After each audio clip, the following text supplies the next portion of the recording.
because all this is starting to collectively get me very irritated. Very irritated. All right, so here we go. Number one. Here is from therap.com. Now, The Hollywood Report is amazing right now.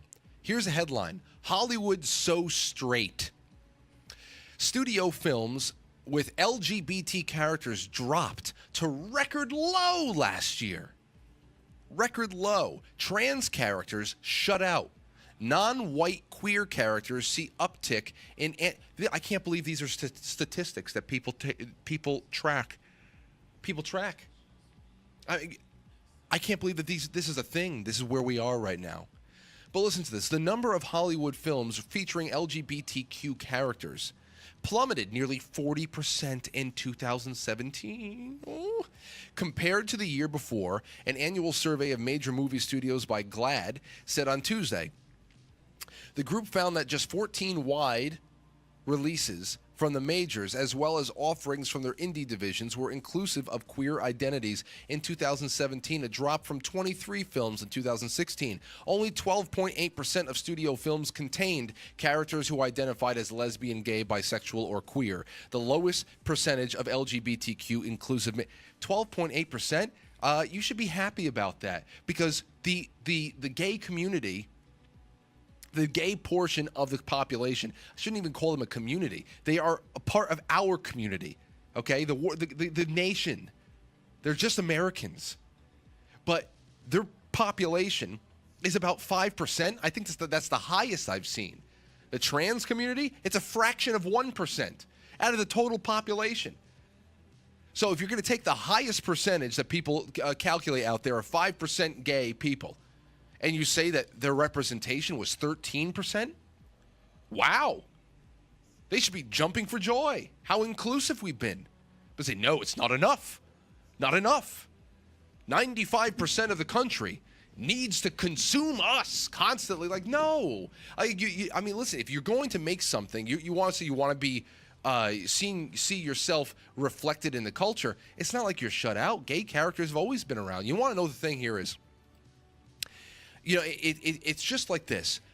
Gay characters used to be peppered into movies of all time, and all the time, especially in the 90s. As I was a kid, I always picked out characters that I thought were probably gay, and they didn't even need to say it. They were just effeminate male characters, and I said, okay, well, that guy's probably gay, and I have a friend like that, and whatever, We knew the kids that were probably gay when we were in 6th, 7th grade. Some of them got made fun of. I wasn't, I stood up for a lot of them. That's why I was the first one that they came out to. And asked for dick pics. They asked for dick pics. So no, can't go that far, my friend. But I'm happy you told me. But, but aside from that, that was just what it was. I mean, it's like, think about how, like, for example, the movie Hackers. Who was the Spanish character in the movie Hackers? I said, okay, well, that guy's probably gay. Because he's just very, wore the fishnets and, the wrists all over the place and stuff like that.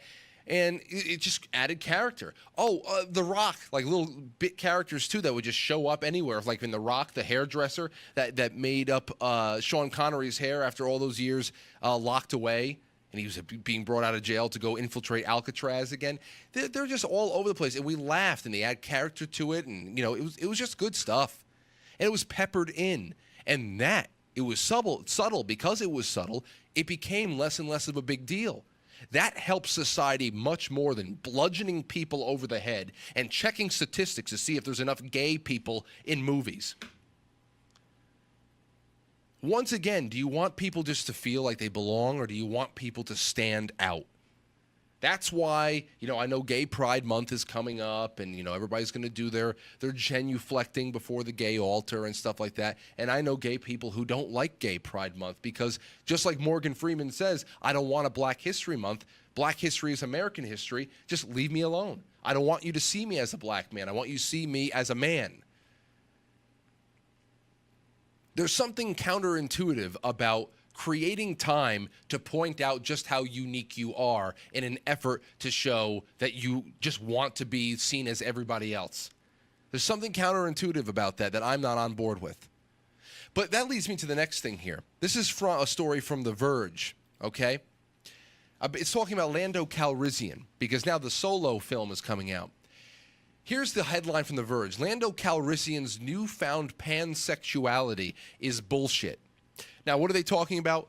I don't need to talk to you about the whole article, but pretty much what it comes down to is that there is one of the writers, the co-writer, Jonathan Kasdan, of the Solo film, came out and said that Lando Calrissian, played by Donald Glover, is pansexual.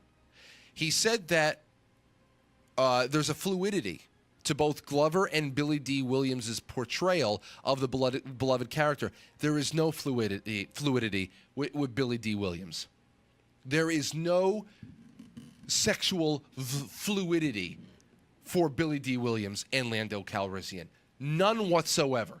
Why? Because he dresses elegant and he's got a sense of style. So did pimps. You know, the pimp costumes, whatever, walking around.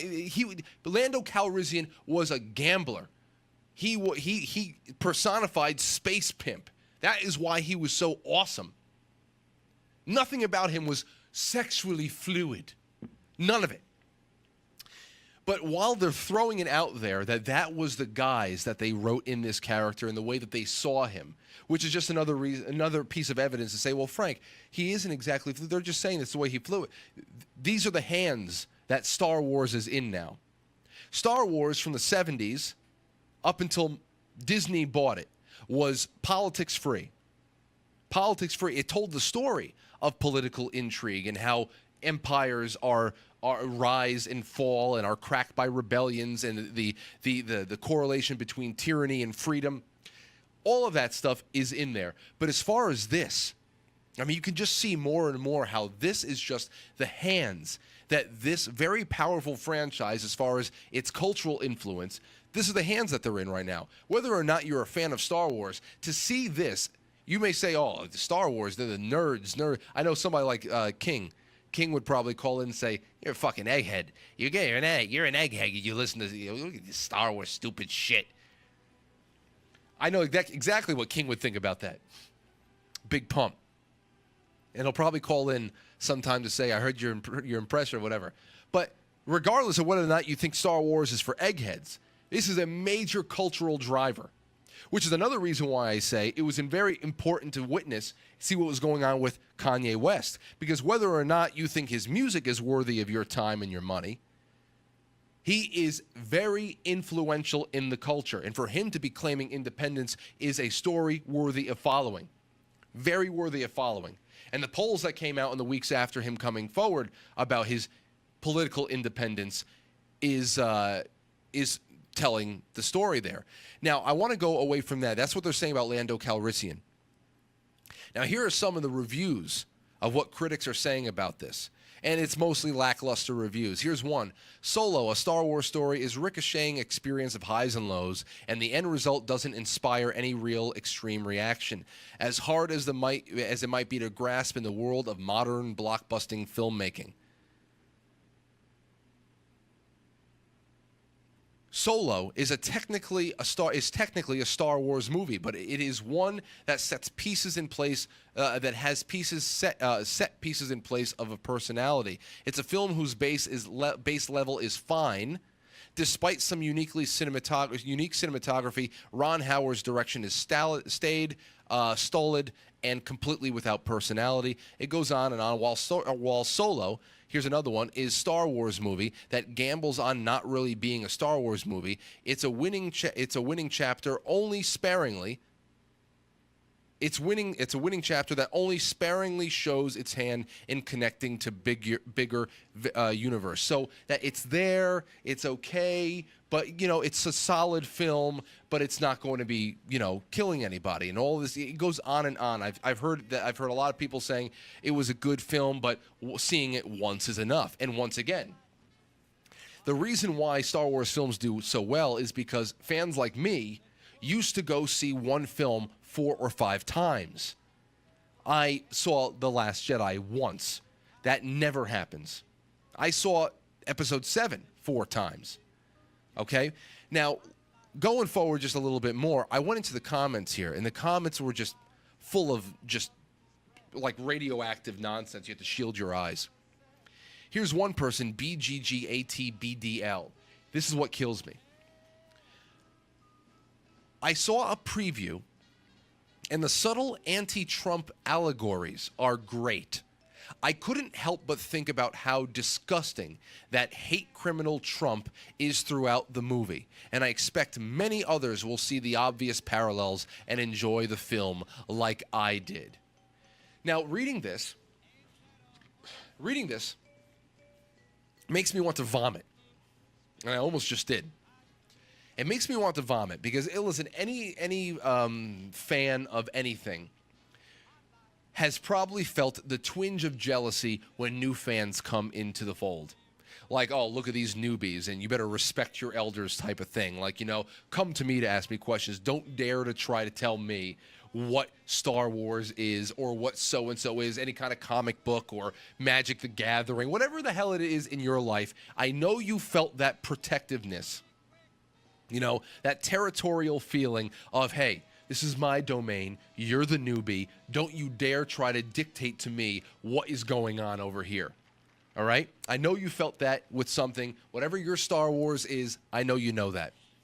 Now, this is completely beyond the pale of that because I actually, in my older age, okay, my late 20s into my 30s now, I love introducing people to Star Wars. Say, hey, watch this. And don't watch it as a kid watches it. Listen to the storyline. I was just watching Star Wars Saturday night in Maine with Lauren. It was a rainy, cold night. It was our last night there, and TNT had all the prequels on. Now, everybody likes to make fun of the prequels, but if you watch the prequels and you actually pay attention to how masterfully Palpatine, Senator, then Emperor Palpatine, Chancellor, then Emperor Palpatine, orchestrated this civil war within the Republic, creating a separatist movement, splitting people at the base, analyzing Anakin Skywalker as a great source of power and one of the a great budding Jedi with a lot of power and a lot of conflict, and breaking him apart from the Jedi Council, ruining everything so that everything falls in place, and then killing off people he didn't need at the end. It is an amazing story. It's almost like a space detective saga, if you really think, where Obi-Wan is putting the pieces together of all of the clones in Kamino and all that stuff, the clone army that was secretly being made in an off-site world, a world whose even record of it existing was wiped from the databases in the Jedi Temple, and all this intrigue. It was great. It really is. You can say what you want about the casting and the cheesy dialogue, but that pales in comparison to having to listen to about how Lando is sexually fluid. You should go back and thank George Lucas for the cheesiness and the loopholes in the plot. Thank him. Offer to give him a rim job compared to this. But I remember, with that being aside, putting away all that the young territorial, what feelings you have, remembering when Star Wars used to be free from contemporary political, gender, sexual allegories that only appeal to a certain base of ineffectual, snarky, spineless morons. That's that kills me now. Not so much that new fans are coming in, because then you can tell them, hey, enjoy what you want as a kid. As a kid, you got more than enough to enjoy. You got people who can move objects with their mind, and they're having battles with laser swords, and there's fucking, just the sound of the lasers and the space battles. That's enough to entertain a kid. You don't need to tell a kid, oh, now listen, you see what the Emperor's doing right now? You see the subtle manipulation going on? Let the kids be kids. But there's something there for everybody else. That's why I like reintroducing it to adults. And but now, it wasn't ever perfect, and we know that. But Star Wars was never something that somebody like BGGATBDL could ever hold over their head like a trophy. Nobody was ever able to hold up Star Wars over their head like a trophy to smite their earthly political opponent. Namely, calling it an allegory for Trump. And why have they been given permission to think that that was okay? Because of Disney, because of Kathleen Kennedy, because of what they did as early as Rogue One. You know, it was pretty innocuous. It was pretty vague what was going on in Force Awakens, aside from the fact that it is clear that Rey is the biggest Mary Sue there is. Okay, she skipped over what took Luke Skywalker 3 movies to develop his character. 3 movies.